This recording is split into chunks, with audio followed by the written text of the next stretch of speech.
मैं डॉक्टर वेद चतुर्वेदी। मैं गंगाराम हॉस्पिटल में हूँ, रूमेटोलॉजिस्ट। मैं आर्मी से रिटायर्ड लेफ्टिनेंट जनरल हूँ और मैं ये बोलना चाहता हूँ कि पिछले एक सप्ताह से काफ़ी लोग हमारे पास आते रहते हैं बेड के लिए, और हम भी निराश होते हैं क्योंकि बेड नहीं होता और वो लोग भी निराश होते हैं। तो यदि आपको बेड ना मिले तो क्या किया जाए, इसका नाम मैंने रखा है home hospitalization. Means ideal situation तो है कि आप यदि आपको ज़्यादा बीमारी है तो आप हॉस्पिटल में एडमिट हो, बट हॉस्पिटल में बेड ना मिले तो क्या किया जाए, इसको बोलते हैं होम हॉस्पिटलाइजेशन। इसके लिए आप क्या करें, देखिए माइल्ड डिसीज है तो आपको कहीं जाने की जरूरत नहीं, घर में रहिए, 6-7 दिन में ठीक हो जाएंगे। बट यदि आपको बीमारी ज़्यादा है और आपका ऑक्सीजन लेवल जब कम होने लगता है तब आपको हॉस्पिटल की जरूरत पड़ती है, तो आपके पास पल्स ऑक्सीमीटर होना चाहिए। यदि आपका ऑक्सीजन सेचुरेशन 94 के ऊपर है तो कुछ करने की जरूरत नहीं है। 94 से नीचे जाता है तो आपको थोड़ा चिंता का विषय होता है।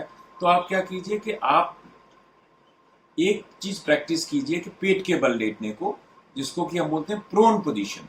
नॉर्मली हम पीठ के बल लेटते हैं, इसमें पेट के बल लेटिए और 2-2 घंटे लेटिए और 2-3 बार दिन में करिए तो आपका ऑक्सीजन लेवल बढ़ जाएगा। क्योंकि जब आप पेट के बल लेटते हैं तो आपका लंग एक्सपैंड होता है।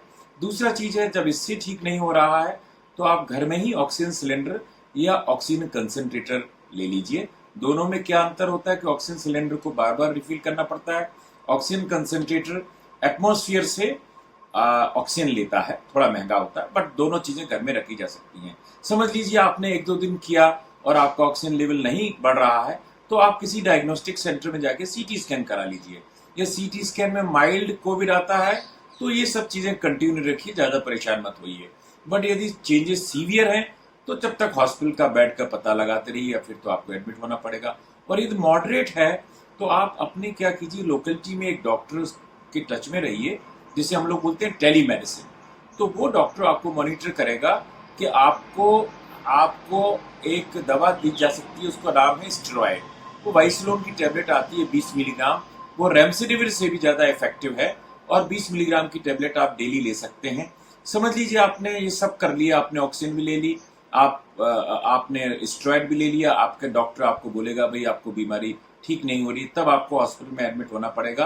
तब यही दवा जो मुंह से दी जा रही है स्टेरॉयड, वो आपको आईवी दी जाएगी, और साथ में एक और इंजेक्शन रेमडेसिविर।